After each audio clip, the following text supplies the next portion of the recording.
La guerre des mondes, d'après Herbert George Wells. Livre premier. L'arrivée des Martiens. Chapitre 1. À la veille de la guerre.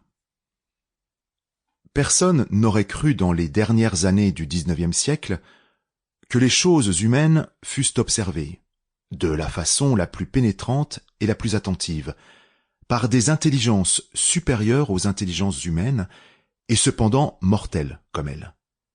Que, tandis que les hommes s'absorbaient dans leurs occupations, ils étaient examinés et étudiés d'aussi près, peut-être, qu'un savant peut étudier avec un microscope les créatures transitoires qui pullulent et se multiplient dans une goutte d'eau. Avec une suffisance infinie, les hommes allaient de ci, de là par le monde, vaquant à leurs petites affaires, dans la sereine sécurité de leur empire sur la matière. Il est possible que, sous le microscope, les infusoires fassent de même.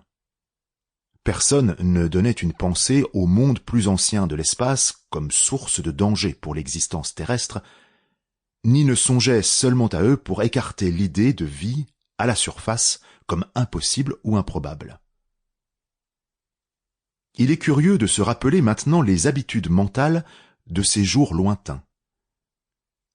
Tout au plus, les habitants de la Terre s'imaginaient-ils qu'il pouvait y avoir sur la planète Mars des êtres probablement inférieurs à eux, et disposés à faire bon accueil à une expédition missionnaire. Cependant, par-delà le gouffre de l'espace, des esprits qui sont à nos esprits ce que les nôtres sont à ceux des bêtes qui périssent, des intellects vastes, calmes et impitoyables, considéraient cette terre avec des yeux envieux, dressaient lentement et sûrement leurs plans pour la conquête de notre monde. Et dans les premières années du XXe siècle, vint la grande désillusion. La planète Mars, est-il besoin de le rappeler au lecteur, tourne autour du Soleil à une distance moyenne de 225 millions de kilomètres. Et la lumière et la chaleur qu'elle reçoit du Soleil sont tout juste la moitié de ce que reçoit notre sphère. Si l'hypothèse des nébuleuses a quelque vérité, la planète Mars doit être plus vieille que la nôtre.